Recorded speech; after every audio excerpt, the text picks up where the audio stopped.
Arundelpet 12/3 Telugu Desam party కార్యాలయంలో ఏర్పాటు చేసిన తెలుగుదేశం పార్టీ రాష్ట్ర నిర్వాహక కార్యదర్శి కసుకుర్తి హనుమంతరావు 55వ పుట్టినరోజు వేడుకల్లో పాల్గొన్నారు. ఎమ్మెల్యే నసీర్ అహ్మద్ అనంతరం కేక్ తినిపించి శుభాకాంక్షలు తెలియజేశారు. ఈ సందర్భంగా మాట్లాడుతూ అసోసియేషన్లో ఉన్న, ప్రతిపక్షంలో ఉన్న, అధికార పక్షంలో ఉన్న ఎల్లప్పుడూ ప్రజలకు, కార్యకర్తలకు అందుబాటులో ఉంటూ పార్టీని బలోపేతం చేస్తూ ముందుకు తీసుకెళ్తున్నారని, పార్టీ కోసం ప్రతినిత్యం ఎంతో కష్టపడుతున్నారని చెప్పారు.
బాగోదులే గుండీ లేదు బాగుంది.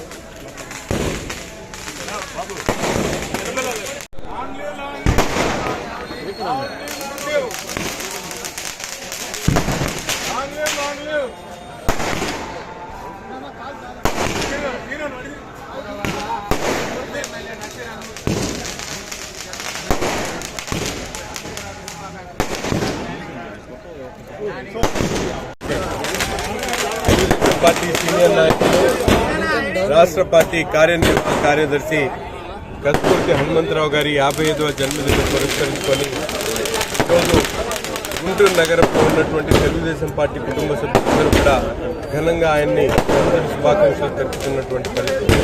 ముఖ్యంగా క్రియాశీలక రాజకీయాల్లో ఉంటూ అపోజిషన్లో ఉన్న, ప్రతిపక్షంలో ఉన్న, అధికార పక్షంలో ఉన్నా కూడా తెలుగుదేశం పార్టీ కోసం అహర్నిశలు కృషి చేస్తూ తనదైన శైలిలో ప్రతినిత్యం కార్యకర్తలకు, అలాగే పార్టీ ఇచ్చినటువంటి ఆదేశాలను తూచా తప్పకుండా ప్రతినిత్యం కూడా పార్టీ కార్యక్రమాలకు సమయాన్ని కేటాయిస్తూ ప్రజలకు రాబోయే ఉన్నత దేవుడు